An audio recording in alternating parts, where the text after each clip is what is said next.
welcome to the newly unnamed podcast by me and my main man, Leo, aka Soul Toast. Cigar loving Mac, and we just decided to get together, man, and do a podcast about all the TV we like. I don't know about you, man, but I think me and you got pretty mutual interest when it comes to TV, especially the Marvel side, Star Wars. I'm a super fan. Marvel, Star Wars. I could never start Game of Thrones. I know you all into that. You like to spoil stuff, so But yeah, I think we got a lot of mutual interest. We got some different feelings about some of those same things we watch. Yeah. Overall, I think we mainly enjoy the same stuff. Yeah, I'm gonna have to rename myself, man, on this podcast, the toxic spoiler. I don't know. I'm gonna have to do something with that. I do. It's fun. You got a habitual problem. Like as soon as something comes out, you all over Facebook, and I can see you trying to hold back. And then like 6 hours later, you posting pictures, you posting your theories. I'm like, God dang. I'm gonna give you a grace period, goddamn. I give you 4, 5, 6 hours. After that, listen. Because I don't be watching. I be watching late. I don't be on time either. That's what I'm saying. I barely be on time. This was the first episode of WandaVision that I watched that I watched on time. Like usually it's like a day or two late. So I mean, yeah. Now with Game of Thrones, man, you were on it. Yeah. Wait, that's real time. Yeah, that's real time joint right there, man. I ain't seen one episode, but thanks to your spoilers, I know exactly how last season went. I'm like, God, now I don't need you to watch it no more. You Cliff Notes. That's what you are. I gave you the Cliff Notes, son. I got you. Don't worry about it. You don't TV show. Follow me. I got you. But so what really sparked this idea off was WandaVision. And I know me and you both, we were really excited about WandaVision, man. And like everybody else, we were both disappointed with the first 2 episodes. Yeah. But I kept telling people, and I think you kind of had a similar feeling. I was like, look, man, this is not, trust me, this is going somewhere. Like, this is going somewhere. This isn't just a TV show about Wanda and Vision, and they're just in some sitcom chilling. Like, there's something else going on. From reading, internet blogs and stuff like that, I kind of already had a feeling where it was going anyway. I just knew to be a little patient. Some people weren't, which I never understand because, I mean, the people at Marvel, can they do any wrong? Like, legitimately, like. I mean, what Marvel gets wrong is like top tier DC level movies. That's how it is. Like, as good as DC can be, that's how bad Marvel can be. That's the floor, right? Yeah. It's really not that bad. But what actually sparked this was you didn't like that I didn't like what was the movie? Not Guardians of the Galaxy, Thor. Oh. Yeah, you didn't like Thor 3 was trash. Complete trash. 1997 buddy cop movie. With like Thor Ragnarok is up there with the best of Marvel, bro. I don't understand. You're literally the only person I've ever heard say out loud, I don't like Thor 3. Man, that's a negative. So you like the first 2? I thought they were all right. The first one wasn't that great. The second one I thought was way better. And then the third one it just took a turn. A turn that I didn't want to see happen. I was sitting in that car when it took a turn, and I didn't want that ride. But I feel the same way about Guardians of the Galaxy. It's all campy and jokey and all that. I get some, but it's like the whole movie. They had to put it. I say it this way. I don't think that Endgame works and Infinity War works unless you take Thor in a more comedic direction, because his character was always just sort of uptight, sort of stiff, sort of, I am all father, like that kind of thing right there, right? So I understand, I guess, because it was so dramatically different. And me personally, I like that because I thought Thor 1, Thor 2, I think is hot trash. You're not the only guy I ever heard say like Thor 2. That dark elf shit, that I thought it was fucking terrible. So when I seen Ragnarok, I was like, oh, this is great. and some people say it's like a Guardians movie, in with all the comedy. But I think it just kind of it need to go that direction, man. Because if you look at the relationship that he had with the Guardians at the beginning of Infinity War and then in Endgame, like it brings that all together. Right. Like, you know, him and Rocket Raccoon and, you know, that kind of buddy cop thing they got going. I enjoyed it. I thought it was funny, man. I mean, dog, I'm sure they could have tied whatever together. You know, if Thor 3 was still another serious movie, I still think Marvel would have figured out how to tie it together. So, yeah. I mean, well, I'm not Thor Ragnarok. That's the introduction to. Well, I don't know if it's an intro. Is that his first Marvel? Taika Waititi. Is that Taika's first Marvel project? I think so. I think it's his first official Marvel project. So he had to come in and put his thing on it. Like he had to come in and make it his, which is why I'm also excited for like the Star Wars projects he's gonna be in charge of. Man, I thought Ragnarok was so good, bro. Like, I don't know. How do you not like Hela was one of the best fucking Marvel villains? Like, I mean, I don't know. She's kind of corny to me. And you thought she was corny, huh? I didn't really see much of her. Like, if she's super powerful. I mean, yeah, so maybe I don't know. The main thing I liked about Thor 3 was that Jane wasn't in it. Because I didn't like her in the first two. It hadn't done a very good job with that relationship. Yeah, they had. She's gonna be back in the fourth one. I mean, I'm a watch all the Marvel movies. So I expect to see it's gonna be disorienting because I think you're gonna see the relationship is gonna be the chemistry is gonna be so much better with Taika Waititi leading the direction. So it's gonna be good, but at the same time, it's gonna be a little bit disorienting too, because it's gonna be like, damn, like these two, like they got chemistry all of a sudden in the first two movies. I'm kind of with you on that one. I didn't really feel like it worked. Right. They were definitely trying to force it. But with Thor 4, I'm intrigued on if they're going to go the route like they did in the comics where she had cancer and all that and she became Thor. Because it sounded like she's going to be the main focus more than Thor. I believe she will probably like take on the mantle of Thor in this movie. Yeah. Yeah, I think that's the direction they're probably going to go. I trust them, so yeah, I trust. Let me down too much for me to not. It can go left. It can go left. Like I don't think it will, but I could see a situation where it does. But But speaking of, that's the great part about the Marvel thing is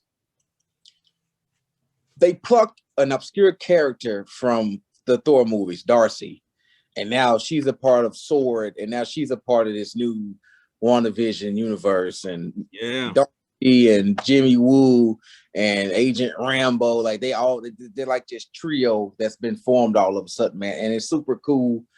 That's why I just have so much trust in Marvel, because they take these ancillary characters who you don't ever think you probably see again, but they keep putting them in the story, and they just make them gradually a bigger part of the story, man.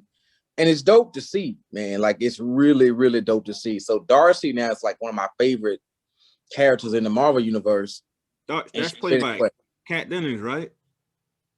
I think that's her name. Yeah, Kat Dennings. Oh, yeah, she was already a favorite of mine. Oh, I know why. I mean, I get what she was playing. Miss Darcy. Yes, girl. Yeah, I agree.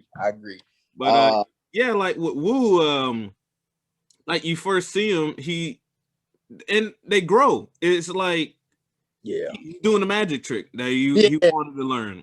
Like right off the bat, I'm like, man, this is so cool because the continuity is fantastic. I thought that was cool too, to see him finally pull off that card trick that he was trying to. Man, I was like, oh, dog. It's little details like that, dog. It's like this, like they pay attention so much to kind of weave in like the threads, man. And it's so cool when they do it because it's not really forced. They don't make a big deal of it either, right? Like like he pulled off that card trick. He could have like said something corny like, "I've been trying this for a very long time. I finally did it." They didn't do that. He just kind of did it. And if you've been watching the Marvel movies, you understand he's been trying that trick since like Ant-Man. Right. Exactly. You know what I'm saying? So Exactly. you gotta kind of pay attention. Yeah. Yeah. So, man, diving into WandaVision some more. Like, this is going WandaVision, just to kind of let the listeners know, we're gonna focus on WandaVision for a bit because it's a new project. So the next couple of pods will probably be about WandaVision because it's gotten off the chain now, right? Like it's everybody, we all agree now. When you see that "Please stand by" sign, it's like no. It's like, oh come on, and there's no end credit teaser. No, nothing, bro. So it's just like it's leaving you on the edge of your seat, man. The WandaVision, that not this last episode, but the episode before that, and I said on my Facebook, dog, I just don't know. You got to keep Paul Bettany in a part of the universe. Luckily, it's a comic book, so people die all the time and come back. Listen, we got to keep Paul Bettany in the universe, bro, because his level of acting that he brings, dog, it's incredible. Like that scene with him and Wanda, and he was like mad, and he like rose up, and she kind of rose up. Like I really felt like he wasn't. It was so intense, but I knew he wasn't mad. He was like scared. Exactly. And the energy he brought to that fear, though, it was like a panic sort of a fear, and it was just next level stuff, dog, that you see from like this is comic book IP. Like it ain't gotta be that good for me to like it. Listen, I watched first Wolverine, all right? Oh man. It gotta be the first two, man. Yeah, bro. It ain't got no right to be that good, but it is. And it's this shit's incredible, bro. Like those two have such great chemistry. And you're starting to dive into like this kind of the psychology behind what Wanda's going through. If you think about the timeline, it's 3 weeks after Endgame. She watched the man die twice, or the Synthezoid. She watched him die twice. She comes back, helps defeat Thanos, but now she has to live in a world without, the thing that she kind of fell in love with. So she fucking lost her shit, bro. Yeah, she lost her shit, and lost her shit. They ain't explained how yet, which is one of the biggest questions, how it all started. Because it seems like she doesn't remember or she doesn't know. She don't know. Yeah. I'm sure there's some outside force playing a big role because I don't know if you read up like with the Doctor Strange movie coming out.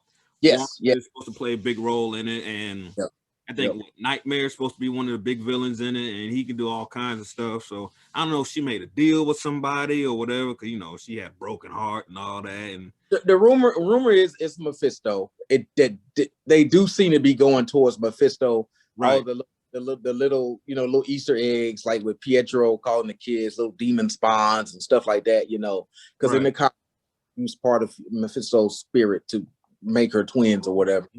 So it does seem to be some sort of outside force, because I believed her in the episode 5 when she said, "I'm like, you think I'm doing all of this? Like, this isn't all me." Like, she was legitimate. Like, yeah, don't get me wrong. Like, I'm kind of in control, but if you look around now, I think it started off with she made a deal or whatever, and she's just living the life she wanted, and then she's starting to take over control. Like when they sent in the UAV in and tried to kill her, which was dumb. That dude pisses me off. That dude, everybody fuck that guy. It's always that guy.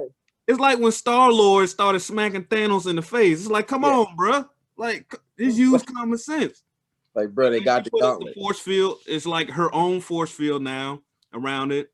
Yeah. In this last episode, she started expanding it. So I think she's kind of taken over because she is that powerful. And they, I forget which episode, they made a point to mention that, look, she could have took out Thanos by herself. One of the most powerful beings out there. She's strong as hell, and she seems to get stronger the more she loses control of her emotion. It seems to be stronger. Like, that's the part about her that's kind of crazy.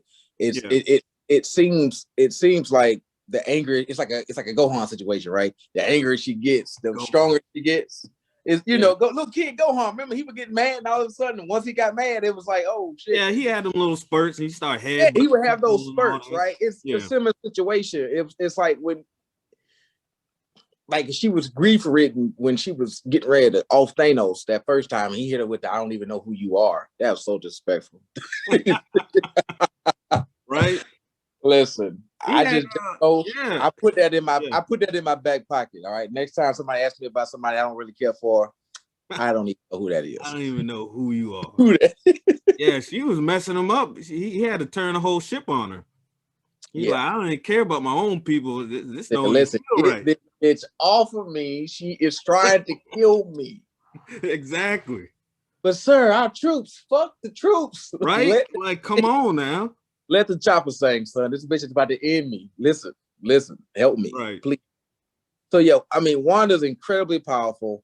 I thought the Wanda Captain Marvel thing, I thought they may have been setting up something there too, perhaps going forward, because I don't know who showing up to stop Wanda in her, like when she really wants to do something. Like we all agree that gangsta ass scene when she came out, that when she crossed the border, she got her accent back. You know, she was wearing her bad outfit. No, that was dope, bro. When she made all them guns point towards old buddy, I was like, oh my god, dog. Right. Yeah.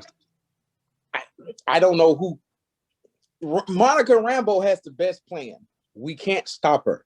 We gotta let her know that we're allies and we're here to help, because she's clearly going through something, and somebody's taking advantage of her power. Yeah. That dude, the fucking white dude, I don't even know his name. Look, I'm gonna call him the white dude. Dog, do you see this bitch has created an alternate reality? She brought somebody back to life, and you're gonna shoot her with a fucking missile? Right. Yeah, like, and there were kids there. Like, you don't know if the kids are real or not. They're like, I'll just blow them up. Bro, I'm it's like, so come on now. He represents legitimately like the mind of like a military minded asshole. Yeah. Like all they know how to do is blow shit up, right? They just blow shit up. It's like, dude, this is clearly beyond blowing shit up. We cannot stop her, okay? So you please stop pissing her off, okay? We gotta try to reach her another way.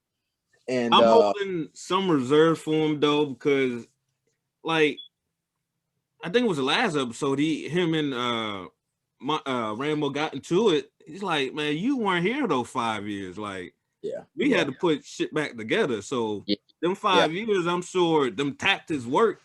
I'm sure it wasn't on against anyone on that level. I hope they addressed the 5 years, because you know all kinds of things could happen in that 5-year blip. But so I'm trying to hold back. His friend died of cancer, her mom, and you know he was forced into the role that he's in now. So I'm holding back just a little bit. But he is a dumbass. So like, he's a dumbass. He's a dumbass. Kill kids and start shooting people like that. Hey, Darcy dunked on him. Yeah, I mean, maybe we should have a little bit of sympathy for the dude, but he's just a fucking moron. Like, bro, like when you're out of answers, that don't mean shoot shit. All right, listen, we gotta try to figure out what's happening. Like whatever's happening inside that hex is beyond anybody's control, and we gotta try to figure out how the hell and who the hell is using her in that regard. But we also got to see. So Wu, and her name is Rambo, right? Yeah, Rambo. Yeah. They're going off to get help from who knows who. I got my theories on that. He's the only one left on his side, so I would think he's going to get help from somebody. Probably, you know who from who, probably, right? I'm thinking it's what's the general that always messing with the Hulk? Yeah, that's who I was thinking. That's exactly who I was thinking. Man, there's so many routes they can go. They can call him, and he can get caught up in that. He could become a Red Hulk. Like, there's so much that can happen. Yeah. That's probably who I'm thinking. And when Darcy mentioned she knew a physicist that could help, you know, with their, you know, whatever the hell she was working on. Right. I was thinking, I'm sitting back trying to guess. You got the guy from Fantastic Four, of course, Reed Richards. Right. You got the Hulk wouldn't be the Hulk. Would the Hulk be a viable option here? Banner. I don't think so. I don't think so either. If you're bringing in the X-Men, Beast, he's another character smart enough to perhaps help get some levity to what's happening. So there aren't too many characters I could think of off the top of my head, which I was like, okay, yeah, she's probably going to get this guy or that guy. So it's probably maybe 3 to 4 characters that she could probably go and get. We know my main man Tony, he's off the board. Rest in peace. Man, they could have easily paid Robert Downey Jr. a lot of money to be some AI for Peter or something like that. I was really hoping they'd do that. Like, he's the voice in his suit, but they went with Friday or whatever. Friday. Now that I think about it, I guess Bruce Banner could be of some help. He did kind of sort of come up with some type of time machine, even though it was all kinds of jacked up. Yeah. Well, the time theory in Endgame, we know it's right. It's but what it is. I hope they bring in a new character. It like Reed Richards. Who knows? It could be pre-Fantastic Four. Maybe this causes it. He brings him in, and he got his team, and everything gets jacked up because she's just creating mutants. It looks like Monica Rambeau. We seen she got the blood work back. It was abnormal. Darcy, what happens to Darcy now that she went across fudge? You know what I'm saying? Like, what happens to her? Like, if Wanda's creating mutants out of the people inside that hex, like, how do we go about doing that? Is she gonna like create the X-Men, or Pietro is there? Maybe the X-Men are already part of the universe? You could go a number of different ways, man. Cause you know, she glows the red like the reality stone. She's changing reality. I just don't know if it's permanent outside of her her little field she's putting up, but she's expanding it. Who knows how large that's gonna get? And that brings me to my question, right? So did Vision die because of the hex, like the energy it takes to try to penetrate the hex, or did Vision die because Vision dead and he can only exist inside the hex? Like, I just automatically assumed he could only exist outside of the hex, but now looking at that scene again, I went back and rewatched it. The force of like that force field he was trying to penetrate was also very powerful, and I think that also could have been what done it. You know what I'm saying? So I still don't think that's a known answer here. Like, did he die because of the hex, or because he can't exist outside of it? Right. I'm with you. I at first I thought it was, he probably can only exist inside the hex.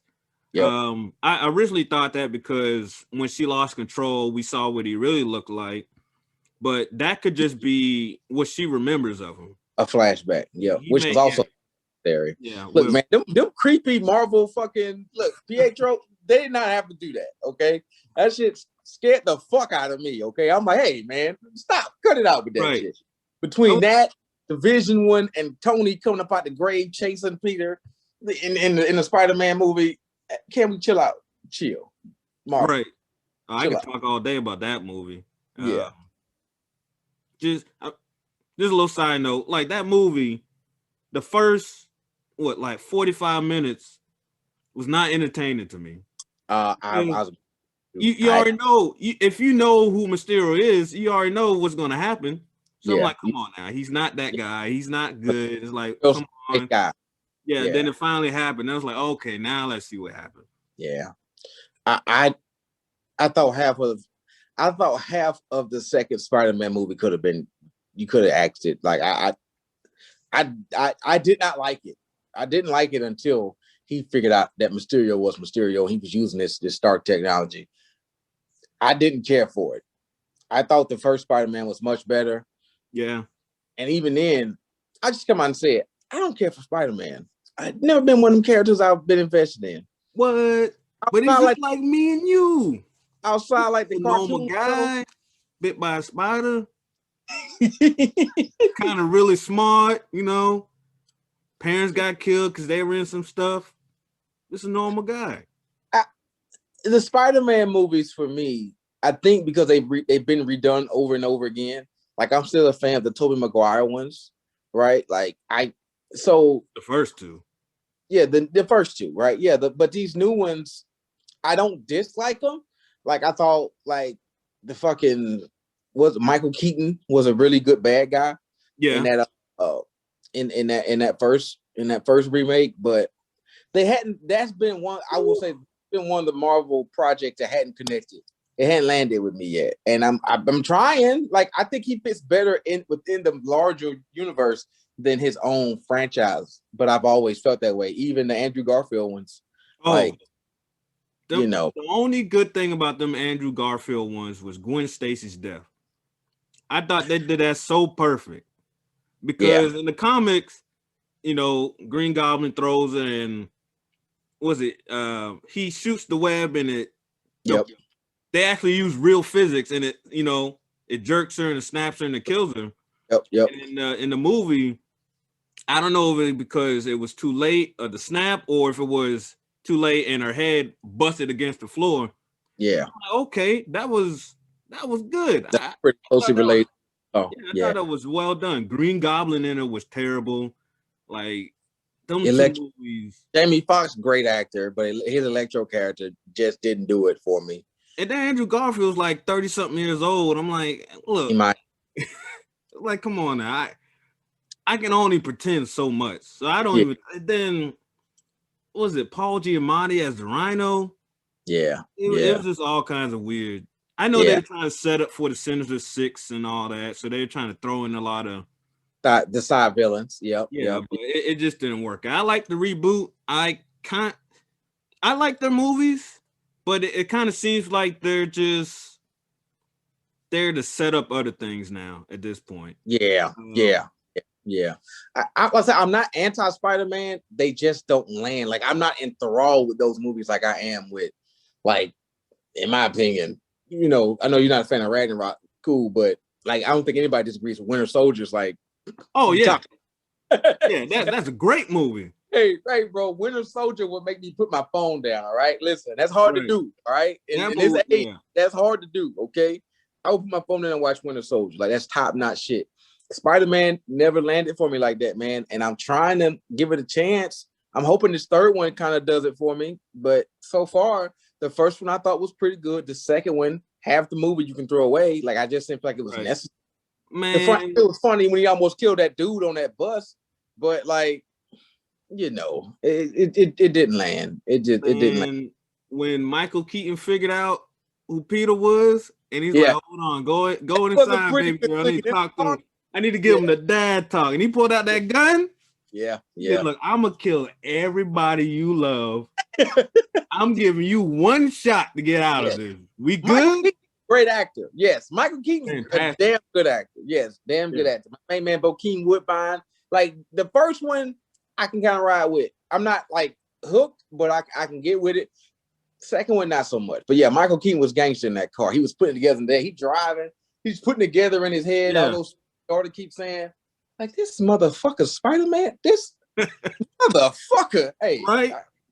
I like, that build up. I always appreciate a good build up for a villain when they come to some realization of whatever, like that, or like when the newest Joker realized what he was going to do against old boy Robert De Niro, and the music's building up, and he's like, you know what? I came here to kill myself, but I'm about to kill this dude right here. I got one more joke for you, Murray. You want to hear it? That build up right there, those kind of build up. You talking? Hey, spoiler alert! I didn't watch the whole Joker movie. That's how good it is. The Joker movie is so good. I'm so uncomfortable. I never watched the whole movie. Oh, okay. It's so no. He's good. He's so good. It's fucking disturbing, bro. I never got through the whole movie. Like, I had a moral conundrum watching that because I'm like, when he started killing the how far did you get? I got to the point where I think he got fired for that sign. Like, it was soon, bro. It was like 15 minutes in. I don't want to. Well, he's so good, bro. Like, he's so fucking good. Like, physically, like when that hype for that movie came out, you know me, I'm a Dark Knight Joker guy, right? I'm a Heath Ledger Joker. Like, I'm like, listen, I don't give a fuck. He's just doing a ripoff of fucking Heath Ledger. I don't want to see this shit. Nah, I watched it, and like the first 10 to 15 minutes was so uncomfortable. Like, he was talking to his therapist, and she was asking about his notebook, and he was like on his fingers and had a cigarette, and I was like, "Oh, this the fuck? Why am I so uncomfortable watching this? I couldn't get through it. I turned it off." It gets worse, man. I know. He does some stuff, and then I find myself cheering for it. I'm like, hold on, wait a second. This What I ain't said, me. yeah, I need to watch something more upbeat. I can't be cheering for this kind of that's what I did. I was gonna watch something else, bro. I had to go and watch like Rick and Morty or some shit. You know, I gotta yeah, that's better. I gotta go laugh, bro. It is better. Listen, I know it's dark in its own right, but it is better. I had to go That's laugh. so mega dark. You need to finish the Joker, man. But I laugh. I'll probably end up watching it again. That'll be one of the ones we'll probably sit back and talk about, because I'm probably gonna have to talk about that one, bro. Because I was super, like, I was on the inside, like my neck was getting hot, and I was like just really, my physiology changed, because I'm just like, yo, what's wrong with this fucking dude? Oh, he does some messed up things in that movie, and he's supposed to be, you know, he's the Joker, at least that version of the Joker. Yeah. But yeah, man, you got to watch that movie. I know we got a little off topic with talking about Wanda and all that. Oh, which we, for any listener coming forward, we often will. I'm sorry. Listen, rabbit holes. That's the best thing about movies, man. They take you down rabbit holes. We can compare this movie to that movie. That's what we want this to be. So if you don't like rabbit holes, stay the fuck up out of here, because we all about them. All right. The rabbit holes. Speaking of never mind. Nah. No. See, I'm almost saying something. I got a question for you though. Yeah. Who's your favorite, I guess, comic book character? Either any version of him or whatever. It's like for me, got him in the back. Galactus. That's my boy right there. Galactus. Yeah. My favorite comic book character in all of comic, for me, it's either it's Marvel's Wolverine or it's Batman. Like, I've always really loved fucking Batman. I know you hate Batman. I know. It's not that I don't hate Batman. Batman. He's only good in the Justice League. Gotham, he ain't helping Gotham. No, he's not. And that's a conundrum of Batman, right? Right. He's only doing this to help him, his own psychosis, so to speak. He's not really helping anybody, right? Like, right. If anything, it's like he creates more crime so he can go clean it up. Like he's like the United States government, right? It's like, yeah, I'm going to create terrorists so we can go kill them. Right. It's like, stop doing that. So like, worldwide problem, Batman's on it. Batman, Superman teaming up to fight aliens or whatever. Cool. Yeah.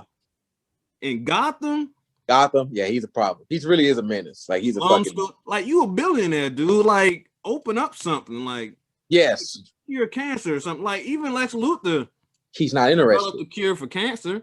He just didn't give it away. He's not doing it because he needs somebody to fight. That's the interesting part about Batman. And it's funny that way too, because it's legitimately like he creates like a mental conundrum of, are you really helping people or are you helping yourself through your own, like, fight your own demons, right? So if you was interested in helping people, it's like I say all the time, we all know crime is a result of a lack of resources, options, and just like general hope. So if you're a billionaire, like, shouldn't you, I don't know, help create some hope and provide some resources for the greater community to, because people tend to rally around any good cause. So why don't we create more good causes? But no, you just want to keep kicking ass because it's fun. That's kind of what Batman's an asshole, no doubt. I know he got the Wayne Foundation and all that, but I never know what the Wayne Foundation does. It's like, it's just a foundation, and he understands what he's doing. Like, so when he brings in his young Wars and Robins, he doesn't want them to turn out like him. He makes that clear. Yeah. There was an episode, I think it was Young Justice. I don't know if you watched that or not. No, never. Oh man, you got to watch Young Justice. All 3 seasons, HBO Max. But they found out that Captain Marvel was a 10-year-old boy, and they're like, should he stay in the league since he's only 10 years old? And Batman and Wonder Woman was like, oh, it wasn't that you didn't lie to us, but that's some important information you should have told us. And Batman was like, I knew the whole time. She's like, oh, well, of course you knew. You get 10-year-old boys to run around with you the whole time. That's his bag. That's Batman's bag right there. Yes, absolutely. Yeah. But Batman's reasoning was, at that time, Dick Grayson parents just died, and he needed to find his killer because I never did, because I don't want him to turn out like me. Gotcha. So he understands what he is and what he's doing, but I'm not a fan of him because only times that I see Gotham improving is when he's like he becomes a dictator or something like that. He goes too far.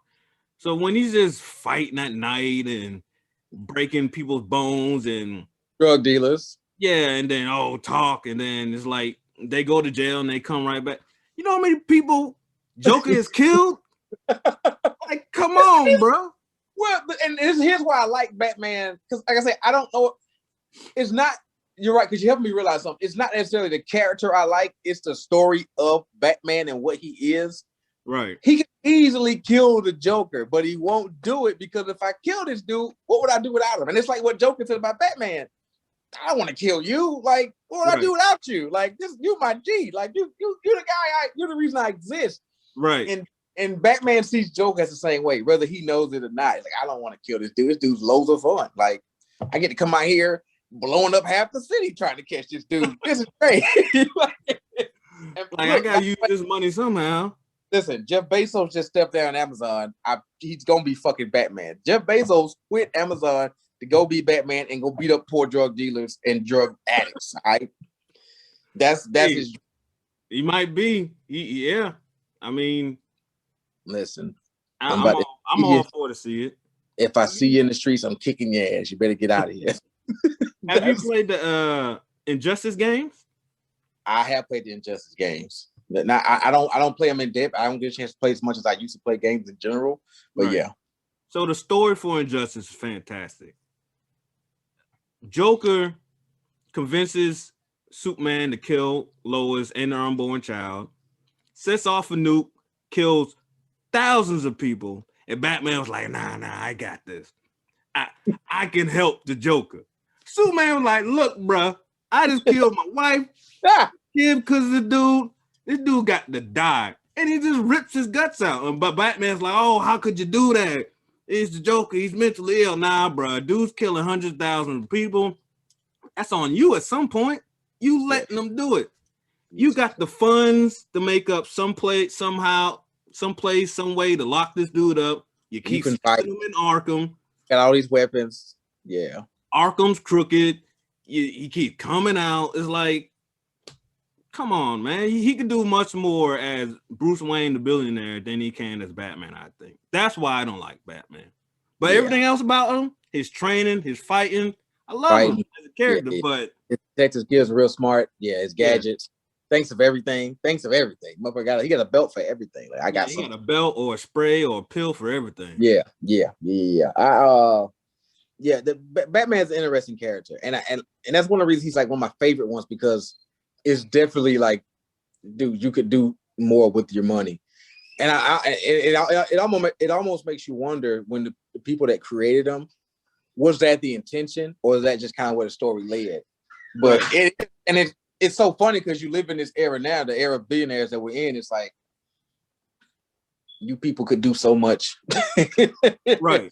And I understand it's a little more complicated than that, but in comic book wise, you can just make up something. Make up some. Yeah. Even Tony Stark wanted. But it's interesting because he started his journey. He thought that he could do more as a symbol. He thought Batman could be something that the people could rally around, and then they could create their own movement. But it didn't work that way because he was such a divisive force in the way that he was trying to be a symbol, like trying to be a symbol of vigilante justice. And you create problems so you can stomp them out because you seem to be having fun out here. Like, yeah, you know what I'm saying? Yeah, he's dealing with his demons that way, and it's kind of getting in the way. Yeah, I know I keep asking you all these. What have you watched this and all that? Have you read The White Knight? No. I've heard of White Knight. I haven't read The White Knight. I haven't read all of it yet, but it's pretty good. It's basically the Joker. I think it's Batman pumps him full of drugs to get all his psychosis down and all that, and he becomes a normal person, and he becomes a good guy, and he like runs for office and all that, and he starts changing Gotham in a more positive way to the point that he tries to force Batman out. Now I haven't finished it, but it seems legit. It's not like it's a backup plan to get. He he generally seems sane now, and he realizes that now, Batman, you're kind of the problem. You're kind of the problem. Yeah. And then, you know, supervillains pop up trying to go after Batman and all that, and that just creates more stuff. So, but well, look, pumping any fucking half-rich fucking billionaire full of drugs is probably the key to fucking world peace. All right, listen, lock all the motherfuckers in the room, pump them full of all the shrooms, MDMA, all that shit. You motherfuckers are not gonna leave until you trip balls, son. When you trip balls, we'll let you out. Hopefully you learned your lesson. Shit, please stop ruining the fucking world, you fucks. But yeah. You need to get that off your chest, huh? Yes. Feel a little bit better. Like my man Ultron said, let me clue in on my evil plan. Oh yeah, that's right. Listen, if you ever hear about some fucking billionaires being locked in a room, pumped full of fucking acid and mushrooms, it was you. Gotcha. All right, come look for me. I'll make sure I stop just short of becoming a billionaire. Then flower power, motherfucker, flower power. Shit, I'm gonna be locked up in some room with other billionaires, and I'm good. I'm gonna stop right at 999 million. 999. Just spend. Just keep spending so you never hit that big. Exactly. Yeah. So I'm good to go. I'm good. If I get to a big break, you'll lock me in a room. Right. Yeah, you gotta do. I know damn well my solutions ain't gonna. I know I can't be given a lot of power. Look, man. I already know what's gonna happen. You ever seen Brightburn? I've seen Brightburn. Yeah. I ain't saying I'll go crazy, but I'm gonna snap one day. I don't know what it is, bro. I know so many people like you. Y'all are fucking fascists. You can't be given no kind of power. I'm not a I'm just saying, look. Hey man, listen. The motherfucker. It depends on the power that I got. For the power. What's that? It depends on the power that I get. If it's Superman, I might have to leave Earth. I might look. I gotta get out of here. Do it. I like Earth as it is. What I want to do, I gotta go. I'm starting off something on Mars, man. Y'all would love me. I would like to think if you gave me superpowers, I would use it for good. I would like to think. In my heart of hearts, I want to do good. I always say, in my heart of hearts, I'm a Jedi. I think everybody think they want to be cool. Like, no, I'm a Sith. Most people want to do good. It's like special kinds of motherfuckers that be like, yeah, I want to fucking force my will on the world.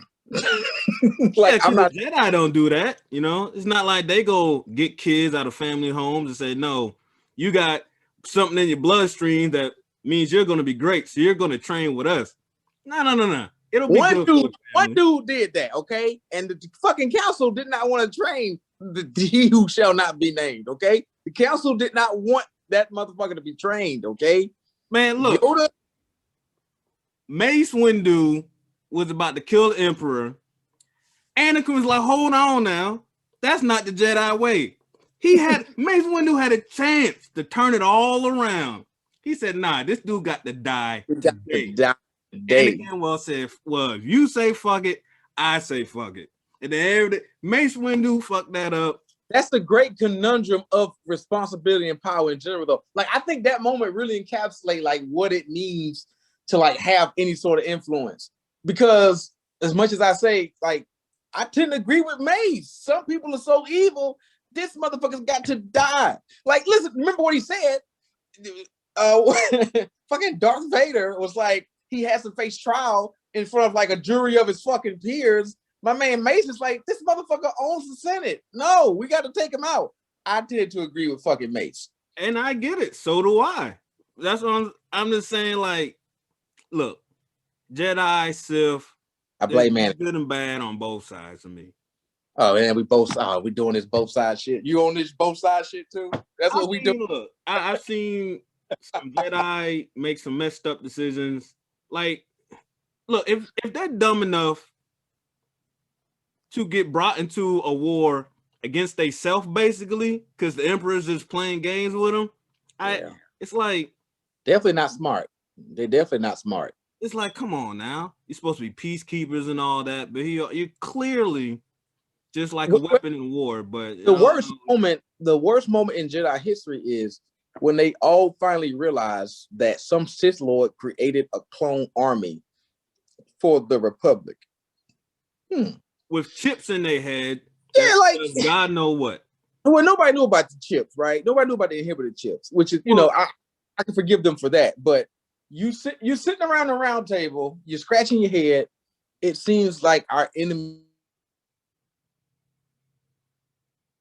You there? Like, wait, investigation. Pause. We gotta do something like this. Why they don't have the right? They don't have the authority to do an investigation because it's not their stuff. Yeah. They're just pawns. They're like pawns being used. And in the Clone Wars, the one clone, I think fives, or one of them realizes about the inhibitor chip. I think it's Rex, actually. I think it's Rex. Yeah, it's Rex. No, the one that died. It's one of them that died because he found out about it and he was about to tell Anakin, but the clones ended up killing him. I forget what season. That episode, and I don't remember which clone that was though. But yeah, one of them did realize that they had that inhibitor.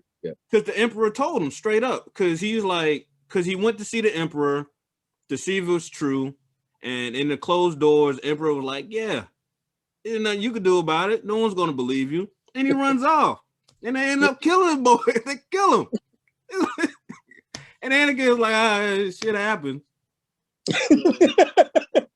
This is what I tell people all the time, right? If you've been watching the Star Wars movies and you're frustrated, this is what I'll tell you: Star Wars TV is so much better than like the movies, like outside like the first three, like the prequels and the sequel movies, the cartoons from between the cartoons, the Clone Wars and like Rebels, like that's where like the best of Star Wars like lays. Like, right, it's fucking great. Like, I can't recommend Star Wars Rebels enough. Like, it's so I still need to watch that. To be Rebels is so good, bro. It's so good. Like, right. They dive deeper into like light side, dark side, like the kind of the myth behind it, and Ezra Bridger. That's where we're going now with the Mandalorian and the Ahsoka series. It looks like the Ahsoka series will be all about her going to look for Ezra. Like, and that's fucking real exciting. Like, yeah, I want to see Thrawn. Thrawn, Ezra, and Ahsoka. That looks like it's probably going to be what her show's about. Yeah. I'm all for it. I like Thrawn. Thrawn was in Rebels, right? Yeah, Thrawn was in Rebels. He was a big. He's a big. So I've seen a little bit of Rebels. Like, I know about Thrawn. I saw the final, I guess, fight between Obi-Wan and Darth Maul. And when Ahsoka finds out who Darth Vader is, stuff like that. I've seen clips like that. That got me interested in it. But the Rebels cartoons, like that episode, that's Twilight of the Apprentice, when Ahsoka and Darth Vader like fight, and she realizes that it really is Anakin, because she suspected it was Anakin the whole time because she felt him at one point, but she didn't really have confirmation. Then when she finally sees like it's actually him, like, oh, that episode was so crazy, it's so electric. Like, it's good shit, bro. Like, legitimately. Yeah. I need to get on. There's just so much I need to watch. I'm backed up on. I still got to finish the 100. I got to watch Rebels. Like, I still haven't seen Rogue One or Han Solo movie. I'm on the list. Look, Rogue One I didn't watch my first Star Wars movie. Rogue One could be the best Star Wars movie. It could be. Like, outside like Empire Strikes Back, like it could be the best one. All right, I'm gonna have to check it out. I only became a Star Wars fan in like 2014. I feel you. And these movies didn't fucking help. These fucking movies. Nah, but I saw that my nephew was like, "Come on, I got the Blu-ray. You can watch these." I'm like, "All right, I'll watch them." I watched the original 3. Huh? Which ones did you start with? The original 3. Okay, well, that's good. And I'm like, wow, these movies still hold up. Like, the fight scenes in the first movie kind of sucked, but they got better. I'm like, wow, these are really good. And then I started watching the shows, and then I started reading the lore, like the comics and the books. Man, this stuff is all good. That Darth Vader comic, like right after he becomes Darth Vader, like if you ever read that comic book arc, it's fucking wild, bro. Like fucking Like, I mean, Darth Sidious doesn't even give my man Darth Vader like 12 hours of recover, bro. Like, as soon as he come out of that fucking battle tank, he's like, hey, get your bitch ass out there. We got more Jedi to kill. Like, my man, I just lost my limbs. My dog, I'm burnt to a crisp. Can I chill out for a minute? Nah, son, I got this suit. Your Darth Vader. I need to go out there and go find my go be my bitch. All right. You gotta go get your lightsaber. It's gotta be a red one. That bitch ass blue you gotta get rid of that one. You gotta get your red saber and you gotta go kill some more Jedi. Like the comic book arc is fucking wild, bro. Because he goes and becomes fucking like full on fucking Darth Vader. Yeah, like that's oh man. Doesn't work real well. So he gets beat up a lot at first and he has to come back home and tinker it. It's fucking outrageous. This shit's fucking, it's good shit, but it's the lore in between all the movies is great. I can read and listen to that stuff all day. There's a guy on YouTube called the Lore Master. I listen to his stuff. It's kind of spotty what he picks, but he goes into detail about everything, and that's another way I got hooked on all the stuff in between the movies. Like I think all the stuff in between the movies are way better than the movies because there's so much going on that we don't see. That's why I like the Mandalorian so much. You know, it's just a little side thing, but important characters are still there. So that's why I think the Mandalorian was so important for it to be good. It was so important for the Mandalorian to be good because it finally got us away from like the Skywalker shit, the Darth Sidious shit. Even though these goddamn sequels, they pulled us back in with it, but at least the Mandalorian shows, hey, you can go a different direction with this story because the universe is so vast. And you can have good story. And I was so glad that the Mandalorian panned out because if not, we'd have been talking about fucking Darth Sidious for the next 10 years. Yeah. I mean, hey, you know, if you want to be a Skywalker, you can. Apparently, all you gotta do is say you're a Skywalker now. Say it. You just say it. Yeah, that's me now. You know, my real mom and daddy. I'm a Skywalker. Listen, my real mom and daddy, they was bums. All right. Yeah. Sorry. Yeah. So they died protecting me. Big whoop. I'm a Skywalker now. Skywalker. Man, I was so pissed at the end of that movie. That last one gave me PTSD, dog. I was in the theater. You ever seen the meme of that black dude at the wrestling match and he's just fucking shell shocked by what he's seeing? I think the Undertaker's coming out and he's like, the last movie, this is my face the whole movie. In a good way. I'm shocked. Like I'm in shock. I'm like, what's happening? Like, what the fuck is? No more. Hey, we gotta stop talking about that. That's about as bad as 28-3. I can't talk about that. Flashbacks. Yeah, I can't talk about that. Yeah, we can talk about that on another podcast. There's so many things to talk about. Yeah, but my man, it's about time for us to wrap it up, man. All right. Going forward, we're gonna try to keep these at right under an hour, hour, maybe 45 minutes, depending on what we're talking about, like the movies or the show. It may run a little bit over, but nothing too crazy. Right. Please hang with us. We're just starting. We'll get some production value in here for you. We'll get a title, but I don't know about you. I've tried to do a podcast a couple different times, and the number one thing that holds me back is just starting. So I just get something on tape, man, to put out there in the world and create that momentum, because it's been so many times where I've been wanting to do some stuff and, just getting started, it's been the hardest part. So I'm all for it too. I'm over that whole trying to put out a perfect product at first. It's not going to be perfect, but if you enjoyed the conversation, stick with us and we'll evolve. Kick it like that. Definitely. What he said. Obviously, if you're watching this pod, it's because you also heard the sports pod that me, him, and a couple of other, old Army buddies, we're all kind of involved in something. So we got some sports stuff going too, man. Opinionated Facts, 2 X's. Opinionated Facts, come check that out too, bro. But yeah, man. Anything else you wanna add before we head out? Nah, that's about it. Gave a shout out to Opinionated Facts that kind of started this whole thing. So many things to talk about. We may branch off into more things, more different topics, music, things like that. But like you just said, we just starting out, seeing how things feel and going from there. But hey, there's a pandemic going on, so I'm at home a lot. So I got time to talk. But yeah, man, that's pretty much it. I'm looking forward to this though. Yeah, man, no doubt. Hey, we'll see you guys same time next week. And we'll holler at you. Yep, y'all take care.